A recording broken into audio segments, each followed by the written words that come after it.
Sim, eu infiltrei o sistema de educação americana para ver como os nativos ensinam seu próprio idioma. E aí, será que vale a pena vir estudar inglês aqui? Bom, já pega o seu cafezinho ou seu chá porque hoje o papo vai ser longo. Cheers! Eu comprovei várias das minhas teorias, mas é claro que eu me surpreendi com muitos aspectos diferentes também. Mas, antes de começarmos, não se esqueça de se inscrever aqui no canal, deixar o seu joinha, também já deixar seu comentário, porque eu não sei se você tá sabendo, mas a sua dúvida, a sua pergunta vira aula por aqui. E também ative o sino de notificações para você não perder nenhum vídeo novo por aqui. Vocês estão prontos para esse vídeo? Fala galera, tudo bem? Sejam todos muito bem-vindos a mais um vídeo aqui no canal. Se você acabou de chegar, muito prazer. O meu nome é Camille Vilela, eu sou professora de inglês e criadora do método Fluência 30x9. Se você acompanhou o Vlogmas de 2022, provavelmente você notou que eu tava indo de um lado para o outro, dirigindo para cima e para baixo, indo pro meu projeto secreto, ou melhor, o meu laboratório. E a realidade é que eu me inscrevi em um curso de inglês em uma faculdade que é especializado para imigrantes, justamente para saber como é que as coisas funcionam. E sim, apesar de ser professora de inglês há muito tempo, inclusive ter dado aulas em universidade, eu queria ter essa experiência. Eu queria trazer esse novo ponto de vista para vocês. E essa ideia de trazer uma nova perspectiva sobre esse assunto é porque eu sei que nas redes sociais tem muitas pessoas compartilhando dicas de como que você pode fazer para estudar tanto no ensino médio, ensino fundamental, quanto em faculdade, universidade, enfim. Existem até mesmo bolsas para você poder estudar aqui nos Estados Unidos de graça. Inclusive eu fiz um intercâmbio de graça em 2018 e se você quiser que eu faça um vídeo só sobre isso, deixa seu comentário aqui embaixo que eu vou ficar muito feliz de fazer. Mas e aí, será que vale a pena de verdade estudar inglês aqui nos Estados Unidos? Qual que é a dinâmica usada em sala de aula? E só para contextualizar um pouco vocês, na verdade esse vídeo aqui começou lá em 2019, quando eu me mudei aqui para os Estados Unidos. Caso você não saiba, eu moro aqui em Los Angeles, na Califórnia, e desde então eu já tinha a ideia de me inscrever em algum curso de alguma universidade, justamente para ter mais contato com nativos e também, enfim, conhecer pessoas novas. E aprender, né, gente? E foi aí que eu encontrei um college que era bem perto da minha casa, que ele oferecia vários cursos, inclusive cursos técnicos, que tem o período ali mais curto, né? De 2 anos e até menos tempo do que isso. Mas enfim, eu fui lá conhecer e eu vi que um dos cursos que eles ofereciam era justamente de mídia, né? De edição de vídeo e tudo mais. E eu achei interessante. Mas na hora que eu vi que tinha ESL, que é justamente o ensino da língua inglesa para pessoas que terão inglês como segundo idioma, foi nessa hora que meu olho de professora brilhou e falou assim, é uma ótima oportunidade para eu ter uma experiência completamente diferente. Porque uma coisa é você ensinar e falar inglês com brasileiros e outra coisa é você ensinar e falar inglês com pessoas do mundo inteiro. As referências não são as mesmas, é tudo diferente. Então eu decidi fazer o curso. Fui lá, os únicos documentos que eu precisei foram meu passaporte, eles não olharam visto, não olharam nada, só meu passaporte e eu tive que fazer um teste de inglês. Então eles pegaram as minhas informações, eu fui pro computador do laboratório que eles tinham lá, fiz essa prova, primeira, que era a prova objetiva, digamos assim, e depois eu fui conversar com um dos professores. No momento que eu conversei, ele falou que o ideal seria se eu realmente fizesse um outro curso. Porque assim como eu falei, não só o curso de inglês, mas na verdade esse college em específico é público e ele tinha justamente essa ideia de as pessoas se profissionalizarem lá. E aí eu falei pra ele que eu realmente queria fazer o curso de inglês. Ele falou, não tinha problema, e eu fiquei no nível 6, que era o último nível. Aí tudo certo, tudo ótimo, e o que acontece? Pandemia. Daí o resto da história, vocês já sabem o que aconteceu, tudo fechou, espera todo mundo. E aí, quando as coisas voltaram a abrir, eu comecei a acompanhar o site de novo, porque eu não tinha desistido da minha ideia. Eu realmente queria ter essa experiência desafiadora de entender como que é uma sala de aula multicultural. Na visão de uma professora, não só uma visão de aluna, que é bem diferente. Então, em 2022, peguei meu papelzinho, o mesmo papelzinho que eu tinha preenchido em 2019, levei lá e fiz a minha matrícula. Não paguei um centavo, não gastei nada. A única coisa que eu tive que comprar foi o material didático, que eram 2 livros, um livro que era o da aula em si, com textos e tudo mais, e o outro que era o workbook, que tem as atividades. E uma coisa que eu queria deixar claro aqui pra vocês também é que eu não peguei a vaga de ninguém, tá, gente? Eu não tirei a oportunidade de uma pessoa estudar inglês, não. Não foi isso. Na verdade, eu me inscrevi em um dos últimos dias que as inscrições estavam abertas e tinham muitas vagas ainda disponíveis na minha sala. Então só queria deixar esse heads up aqui só pra falar que não dei mancada, não fiz mancada e eu jamais faria isso. E eu posso ser sincera com vocês? No primeiro dia de aula, quando eu entrei na minha sala, eu me senti parte de um filme. Me senti dentro de um filme. Gente, as salas são iguaizinhas. Iguaizinhas, sem tirar nem pôr. Primeiro que esse college, cada sala é um prédio diferente, tá? Então, assim, aqui em Los Angeles não chove muito normalmente. Esse ano tá chovendo muito, eu não sei o que tá acontecendo. Mas é tudo a céu aberto. Então, cada salinha é um prédio. Eu cheguei.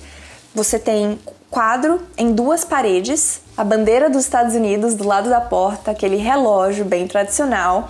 Tem TV. Logo do lado da porta tem uma mini library, que é do próprio professor, porque aquela sala é daquele professor, do meu professor, né? Então eu também esqueci de falar, mas eu escolhi o horário que eu ia estudar, também escolhi o professor que eu queria, e por isso que eu fui pra essa sala. E como a sala é do próprio professor, ele decora, ele faz da sala o que ele bem entender. Então, igual eu falei, tinha essa library, essa pequena biblioteca perto da porta, mas atrás era só armário e era só livro dele. Além de ter vários mapas, várias imagens, até uma mini exposição assim sobre os próprios nativos, né, os indígenas americanos ali no cantinho. E assim, sério, eu estava dentro de um filme. Inclusive, o meu professor parecia ser ator, gente. Não tô brincando. Porque ele era todo formal, assim, sempre, né, de gravata, camisa, sempre combinando todo de azul, azul e vermelho, assim. É muito engraçado. De bigode. E ele, inclusive, tinha aquelas... Como que eu posso falar? Tipo uma vareta pra mostrar, assim, no quadro o que ele tá falando. Então, assim, eu realmente me senti dentro de um filme. E a mesa do professor, assim, enorme, gigante, cheio de coisa. E uma das coisas que mais me chamou atenção nessa sala, gente, vocês não vão acreditar. Tinha um apontador elétrico no meio das carteiras, assim, que você botava o lápis e ele... Aí você tirava e tava apontado. Eu não acreditei nisso.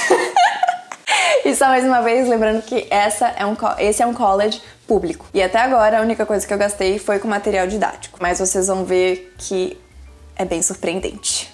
Bem surpreendente. E assim eu fui pra aula durante 3 meses, de segunda a sexta. A minha aula começava 8 horas da manhã e ia até 10h30. Na verdade, começava 8h15, mas meu professor sempre falava pra gente chegar às 8, justamente porque ele ficava 15 minutos na sala com a gente, antes do horário da aula, com alguma coisa rolando. Então, normalmente, ou ele colocava no rádio das notícias, ou ele ligava na TV, coisas de notícia também, ou a gente discutia e debatia sobre algum tema ou pauta que estava na mídia. E isso aconteceu bastante porque foi logo ali no período que estava rolando o começo da guerra ali, Rússia e Ucrânia.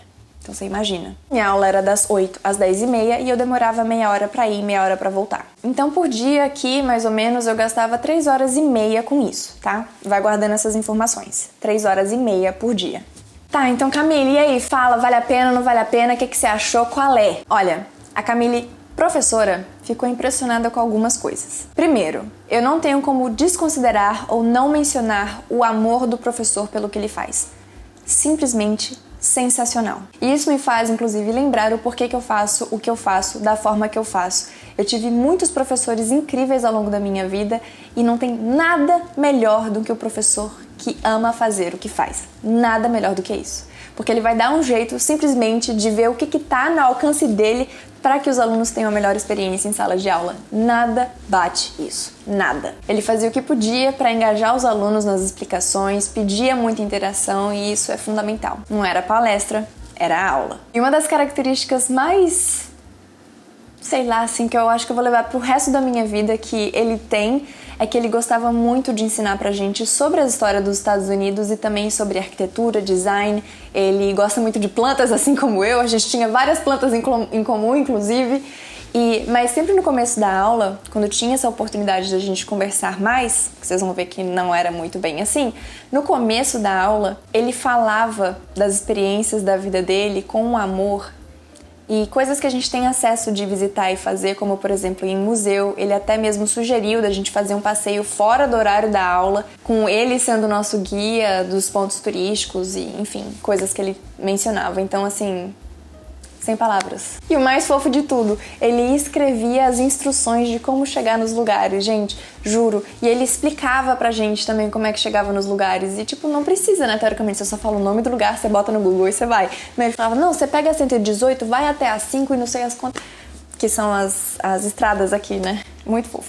Eu tô olhando aqui pra baixo que tá o meu roteiro, tá, gente? Que eu tô com as ideias aqui, mas senão eu falo mais que eu devo. A segunda coisa que eu fiquei mais impressionada foi com a infraestrutura. Lembra que eu falei que é um college que é público? Pois é, eu falei pra vocês, não gastei nada pra me inscrever no curso e comprei somente o material. Mas se eu não tivesse como comprar o material, eu poderia ter acesso a ele online pelo portal da escola. Você literalmente não tem que gastar nada para estudar nessa escola. E como é um college público, eles têm 3 avaliações por semestre, justamente para ver se o curso está rendendo o que é esperado. E lembrando que, assim como eu falei, o foco desse college são imigrantes e a inserção deles no mercado de trabalho. Então você aprende o inglês para que você então faça os cursos técnicos para que você seja inserido no mercado de trabalho. Então, ou do curso técnico você trabalha, ou você pode também fazer a transferência para uma university, né? Então você pega as matérias que você já aprendeu e pede a transferência e tem todo um outro processo de aplicação que a gente não vai abordar nesse vídeo. Mas é para isso, para que a pessoa tenha mais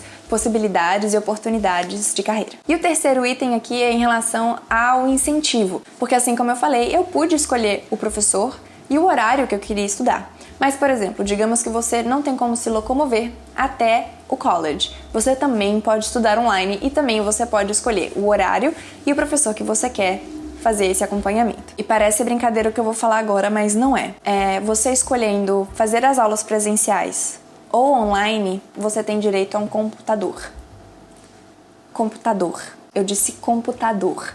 Então, assim, a escola não oferece o material físico didático, mas você tem acesso a ele pelo portal do aluno, assim como eu falei, sendo presencial ou pela internet. E, além de tudo, você tem acesso a um computador, que você também não paga nada por ele. Você só tem que ir na faculdade para retirar. E isso é independentemente da sua idade, isso daí não importa qual que é o nível que você esteja, então se você começou lá e tá no nível 1 ou no nível 6, não importa, você tem direito. E aqui tem uma outra questão que eu acho que é muito interessante mencionar, que não tem a ver com a faculdade em si, mas oportunidade e acessibilidade nos Estados Unidos, que tecnologia acaba sendo mais acessível, né? Quando a gente compara o valor que as pessoas ganham por hora no Brasil e aqui, o que você consegue comprar com esse dinheiro, né? Essa que seria a matemática. E na minha sala, no nível 6, tinha uma senhora de 65 anos, da Síria.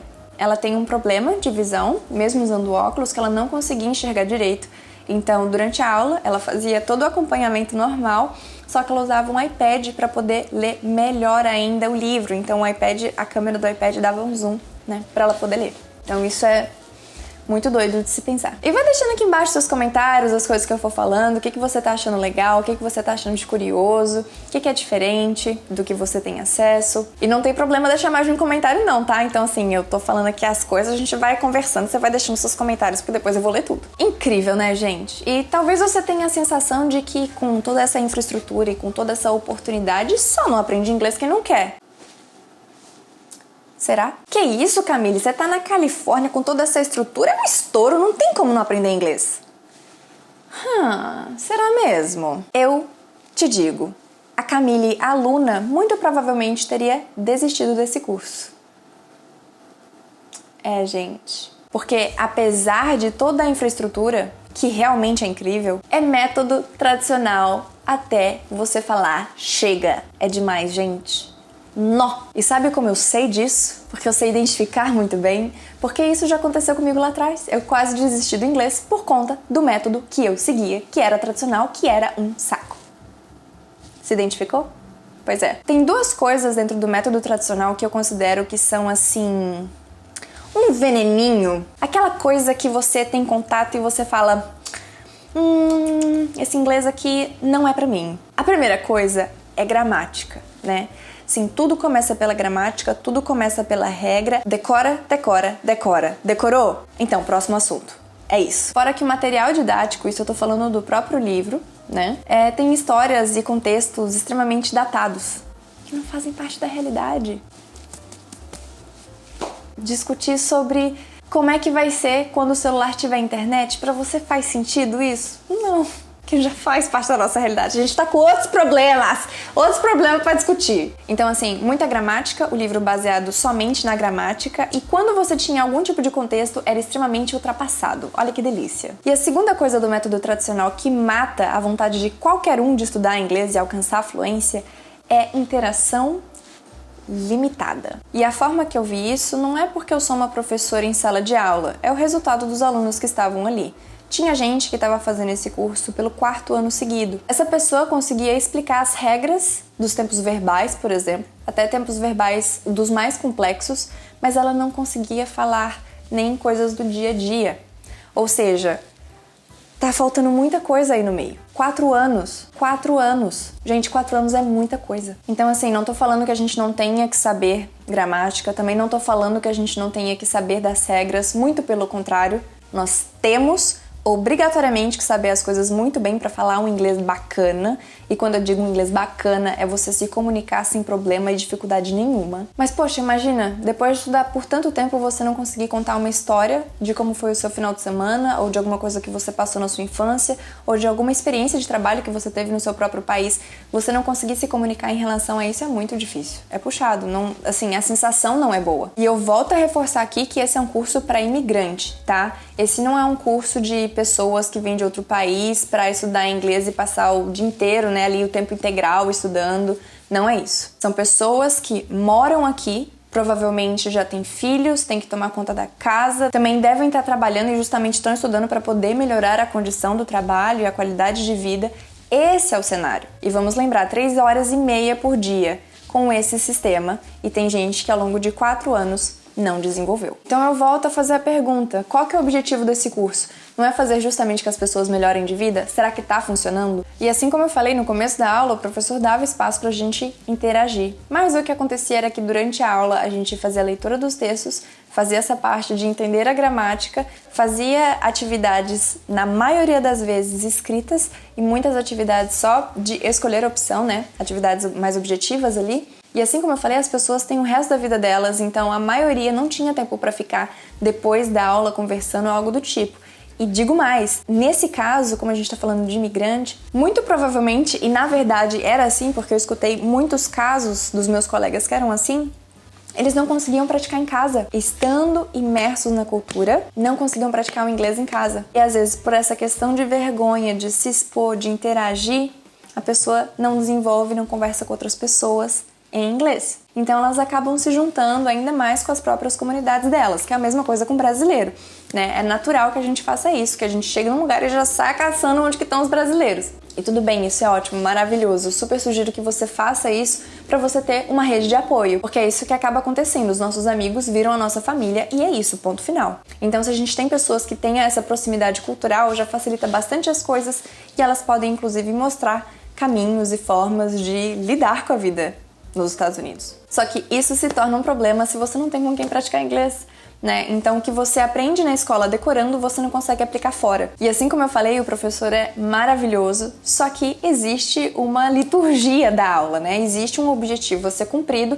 e por mais que o professor tenha vontade genuína de fazer com que a gente pratique muito, não há tempo suficiente para poder fazer isso pela dinâmica da aula na escola. E aí soma com o que eu falei, em casa a pessoa não tem como desenvolver, porque ela não tem como praticar com os familiares. E às vezes ela sente até mesmo vergonha. Tô falando ela a pessoa, tá? E é claro, né, gente, que eu sei que as pessoas têm ritmos diferentes de aprendizado e tudo mais, mas eu acho muito importante considerar que tem pessoas que estão fazendo esse curso pelo 4º ano consecutivo. E mais uma vez, cada caso é um caso, mas mesmo assim sempre vem aquele pensamento: nós estamos teoricamente imersos na cultura, nós estamos nos Estados Unidos. O que mais há de se fazer? E isso também tem tudo a ver com o que eu tenho repetido e comentado com vocês, tanto nas últimas semanas aqui no canal, mas desde o começo do canal, que é essa questão da confiança, da timidez, do medo de errar, de ser julgado pela outra pessoa. Isso, somado com esse método tradicional, estão vendo que não encaixa muito bem? Você pode estar no Brasil ou nos Estados Unidos, não importa. Essa combinação não rola. E esse contexto que a gente está falando é algo extremamente específico, né? ESL for immigrants, para imigrantes, mas o fato é, a pessoa pode tirar uma boa prova, na prova objetiva aplicada para o governo como uma média de melhora do sistema, mas apostar todas as fichas no método tradicional pode ser sim, e muito provavelmente será, uma experiência frustrante e não será o suficiente. E bom, minha intenção com esse vídeo, para ser muito sincera com vocês, não é chegar numa conclusão, mas sim mostrar todas essas experiências que eu tive para vocês refletirem junto comigo. Qual que é a sensação que você tem com tudo isso que eu tô compartilhando? Agora, as minhas considerações finais são essas daqui. Primeiro, o ensino da língua inglesa e a busca pela fluência no idioma não é somente sobre resultados finais, mas é a experiência ao longo do tempo e o compartilhamento que você tem com os demais. Toda essa questão de acessibilidade, acesso aos materiais, à tecnologia e tudo mais, isso daí é incontestável, cada vez tem que ter mais tecnologia e mais acessibilidade para todo mundo. E eu refleti muito, sabe, sobre o que poderia ser feito. E esse é um sistema unified, significa que todas as escolas públicas, todos os colleges públicos têm o mesmo tipo de ensino. Então não é uma coisa tão fácil de se mudar, obviamente. Mas eu tenho certeza que muita coisa ia mudar, mesmo que tivesse que manter com esse método tradicional, mas se você deixasse pelo menos meia hora livre de prática, tete a tete, deixa os alunos falarem, que seja o tema que for, deixa praticar. Mas eu acho que é muito importante ter essa parte de prática guiada, né? Uma pessoa ali para poder te direcionar, te corrigir da forma correta, no momento correto, enfim, já é uma parte que a gente, né, professores aí, vocês estão ligados do que eu tô falando, mas prática guiada, para as pessoas se sentirem mais confortáveis e, enfim, abrir esse espaço, né?